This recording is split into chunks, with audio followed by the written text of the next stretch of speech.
नमस्कार दोस्तों, Ricky Chadha astro healer channel से इस वीडियो की शुरुआत में ही आपसे बता दूं कि आज संडे है और आज जो ये वीडियो है ये आध्यात्मिक यानी कि स्पिरिचुअलिज्म के ऊपर आधारित है।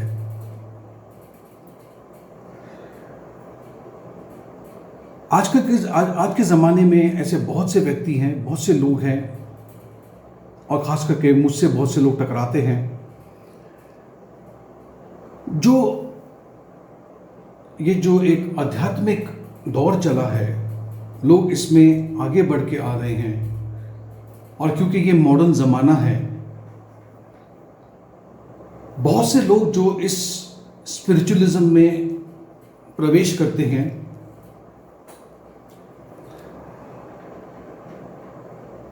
उस दौर में कुछ चीज़ें होती है जो हमें भ्रमित करती हैं, कोई मिथ्या है जो हम लेकर के चलते हैं।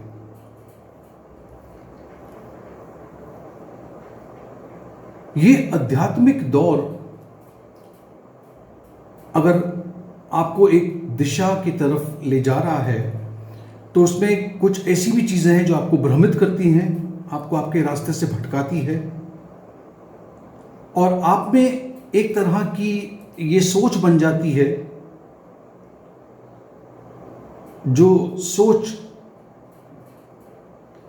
आपको इस दिशा की तरफ बढ़ने में मदद करने की बजाय रुकावटें पैदा करती है।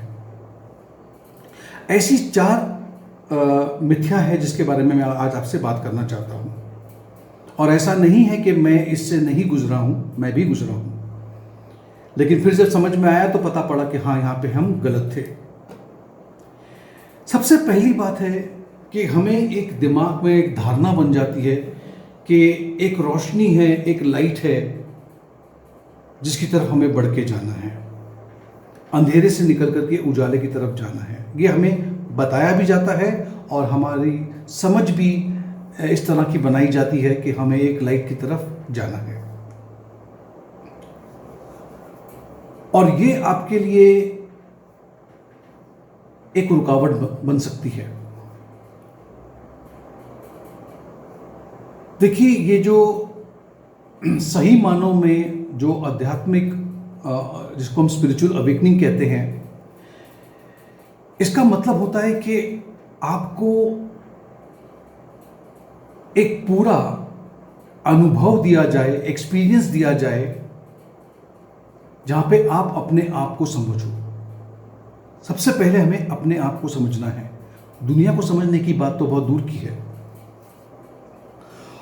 और क्योंकि आपको ऐसा लगता है कि मुझे एक रोशनी नज़र आनी चाहिए, एक लाइट नज़र आनी चाहिए, आप वो दौड़ में भागते रहते हो और फिर आपको लगता है कि शायद मेरे दिमाग में कुछ गलतफहमी है, मैं तो बिल्कुल आध्यात्मिक नहीं हूं क्योंकि मेरे को तो रोशनी नज़र नहीं आती है।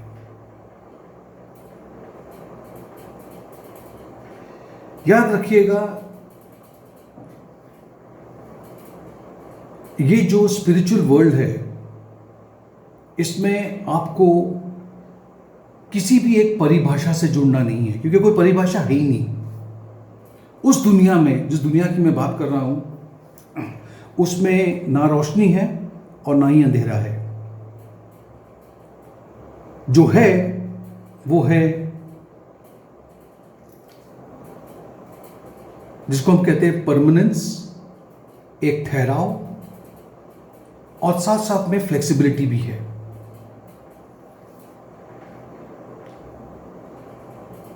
याद रखिएगा कि जो हमारे स्पिरिट गाइड्स होते हैं, मैं आपको एक वीडियो बना करके ये भी बताऊंगा कि स्पिरिट गाइड्स को कैसे पहचानते हैं, कैसे उसे हम जागृत कर सकते हैं। और ये जो स्पिरिट गाइड्स होते हैं हमारे, ये अपने आप को किसी भी परिभाषा से जोड़ते नहीं हैं। उनके लिए ना कोई अंधेरा है ना कोई उजाला है। इस चीज को पहले आपको समझना है। दूसरा पॉइंट जो है, जो उतना ही आवश्यक है, आध्यात्मिक या स्पिरिचुअल प्रोसेस में प्रवेश करते ही आपको ऐसा लगता है, आप एक धारणा बना लेते हो कि आप दूसरों से अलग हो और दूसरों से अच्छे हो।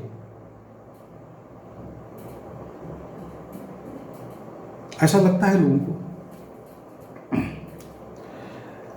स्पिरिचुअल अवेकनिंग का कतई ये मतलब नहीं है कि आप दूसरों से अच्छे हो, या आप किसी पे को बोल सकते हो कि मैं किसी के साथ में कंपटीशन में हूँ और मैं उससे ज़्यादा बड़ा हूँ, उससे ज़्यादा मतलब अपने आप को ऊंचा समझना, दूसरों को नीचा समझना, ऐसा मत करना।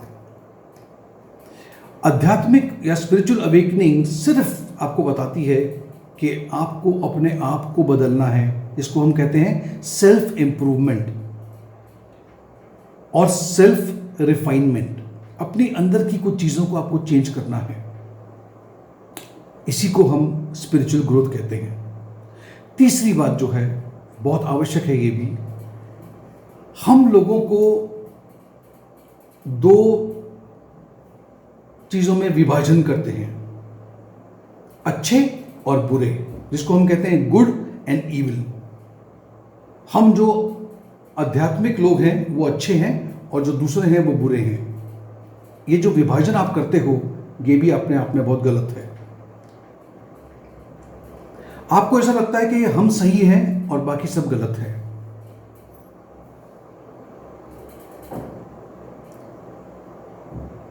हमारे पुराने बिलीफ सिस्टम जो हैं, जो हमें पढ़ाए गए हैं, हमने अपने माता पिता से सीखे हैं, अपने पूर्वजों से सीखे हैं, उसको आप ऐसा समझते हो कि ये ज़्यादा अच्छे हैं और फिर आप उसको लेबल करना शुरू करते हो कि ये ज़्यादा अच्छा है और ये ज़्यादा बुरा है। जो लोग हमारे बिलीफ को मानेंगे वो अच्छे होंगे, जो हमारे बिलीफ को नहीं मानेंगे वो बुरे होंगे। इस तरह से आप विभाजन करना शुरू कर देते हो। ये भी अपने आप में गलत है।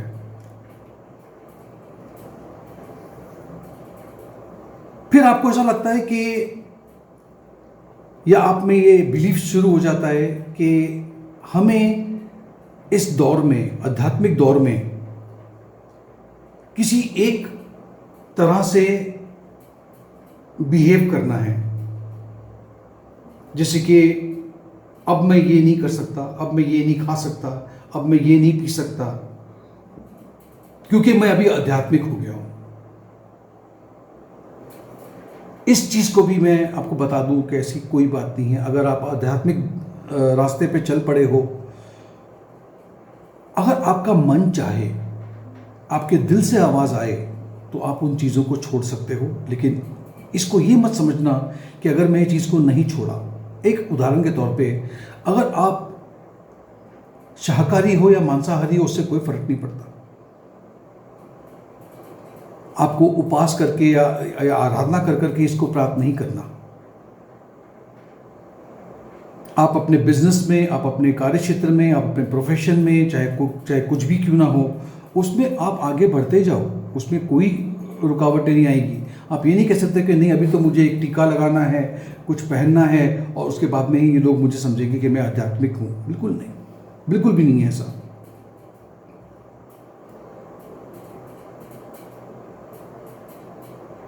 आपको ऐसा लगता है कि अगर मुझे रियल आध्यात्मिक दौर से गुजरना है और अगर मेरा ये दौर चल रहा है, तो मुझे सिर्फ उन लोगों से जुड़ना है जो लोग आध्यात्मिक है और बाकी लोगों से किनारा करना है। ऐसा भी नहीं है। इनफैक्ट मैं आपसे कहूँगा, इस तरह से लोगों को दो भाग में बांटना बंद कर दो। ऐसा कुछ नहीं होता। इंसान है और ये एक प्रक्रिया है जिसमें आप हो। इसमें कोई अच्छा है और कोई बुरा है, ऐसी कोई बात नहीं है। आपको एक मैसेज, आपको एक संदेश आया है कि आपको इस रास्ते पे चलना है, आप चल पड़ो। लेकिन इसका मतलब ये नहीं हुआ कि दूसरे जो हैं वो गलत रास्ते पे या गलत राह पे चल पड़े हैं। जी नहीं, ये आपकी राह है, आपको इस रास्ते पे चलना है। चौथा जो मिथ्या है वो है, अब मैं आध्यात्मिक हो गया हूं तो अब मैं लोगों का उच्चार कर सकता हूं, हील कर सकता हूं, मेरे में वो ताकत आ गई है कि मैं लोगों की तकलीफ़ें दूर कर सकता हूँ। ये लोगों में एक ऐसा धारणा बन जाती है।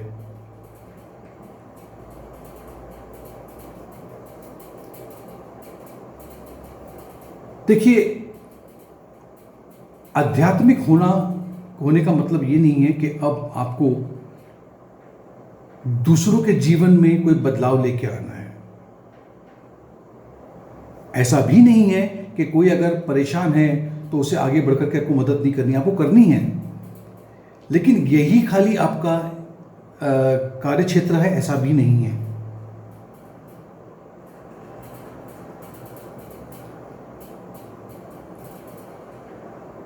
हम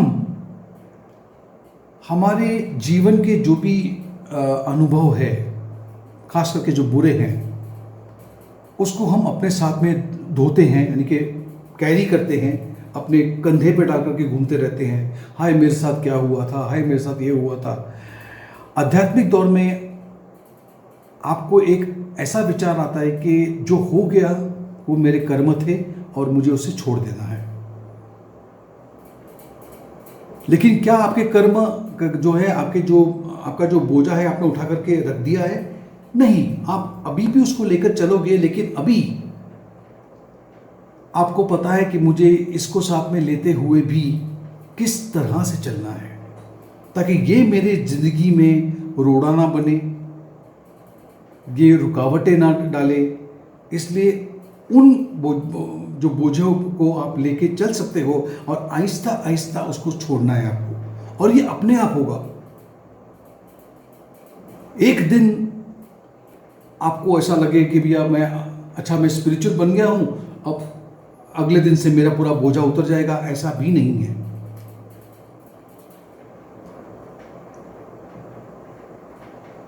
ये एक ऐसा दौर है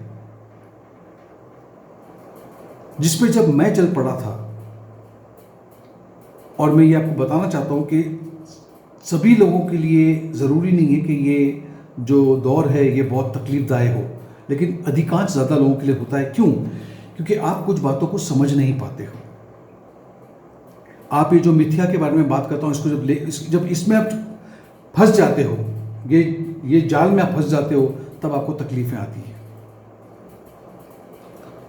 आगे कुछ ऐसे लोग हैं जो मुझे लिख करके, फ़ोन करके, कमेंट डाल करके पूछते हैं कि मुझे ऐसा लगता है कि आज से कुछ साल पहले मेरा ये दौर शुरू हो गया था, मुझे लगा कि मैं आध्यात्मिक बन चुका हूँ, लेकिन अब अचानक से मेरा ध्यान नहीं लगता, मैं मेडिटेट नहीं कर पाता, मैं आंखें बंद करता हूँ तो गलत गलत से विचार आते हैं। तो क्या ये मेरी प्रक्रिया बंद हो गई है? क्या मुझे नकार दिया गया है? तो आप लोगों के लिए मैं एक बात करना चाहता हूँ। आप जब पढ़ाई कर रहे थे या कर रहे हो, स्कूल में हो या कॉलेज में हो, जो भी हो, जून जुलाई में आपका स्कूल या कॉलेज जो भी शुरू होता है, आप किसी एक कक्षा में पढ़ रहे हो, चाहे वो तीसरी हो, चौथी हो, सातवीं हो, 10वीं हो, 12वीं हो, आप पढ़ रहे हो। उस कक्षा में पढ़ते पढ़ते एक ऐसा दौर आता है जब आपको फरवरी मार्च के महीने में आपकी परीक्षा होती है। क्या उस परीक्षा को देने के बाद आप एकदम से दूसरी कक्षा में प्रवेश कर जाते हो? नहीं, आपको फिर कुछ छुट्टियां मिलती है, 4 हफ्ते की, 6 हफ्ते की, 8 हफ्ते की छुट्टी मिलती है, जहां पर आपने जितना भी ये प्रोसेस किया, ये जो पढ़ाई की, उससे थोड़ी सी राहत देने के लिए आपको ये छुट्टी दी जाती है। और फिर अगले साल जून जुलाई में आप एक नई कक्षा में जाते हो, जहाँ पे आपके विषय में बदलाव आ जाता है, आपके टीचर्स में नए नए चेहरे आपके सामने आते हैं, आपका लेवल एक लेवल से दूसरे लेवल पे आप जाते हो। आध्यात्मिक दौर में भी ऐसा ही होता है। जब आप एक लेवल से दूसरी लेवल की तरफ जाते हो तो थोड़े दिनों के लिए आपको ऐसा लगता है कि आपके आसपास में जितनी भी गतिविधियां थी वो बंद सी हो गई है। इसका मतलब ये नहीं कि आप इस चीज से बाहर निकले हो, आपको एक छुट्टी मिली है। जैसे टीचर दूसरी क्लास में चेंज हो रही है, इसी तरह से आपके जो गाइड्स हैं, आपके जो जिसको हम फरिश्ते कह सकते हैं, स्पिरिट गाइड्स कह सकते हैं, ये भी आपको एक जगह तक पहुंचाने का उनकी रिस्पॉन्सिबिलिटी थी। और अब आपको वो एक जगह पे पहुंचाने के बाद में वो चले जाते हैं और दूसरे गाइड्स आते हैं, और इनके जाने और आने में जो बीच की जो अवधि है, इसमें आपको ऐसा लगता है कि मेरे आसपास में भी कुछ भी नहीं हो रहा। आप थोड़ा सा धैर्य बनाए रखें। कभी कभी ये जो रिसेस है, ये जो वेकेशन है, ये जो छुट्टी है, कभी कुछ हफ्तों की हो सकती है, कभी कुछ महीनों की हो सकती है, कभी कभी साल की भी हो सकती है। पर इसका मतलब ये नहीं कि आपका ये स्पिरिचुअल अवेकनिंग या जो भी मैं इसे कहता हूं, ये बंद हो चुका है। ऐसा नहीं होता।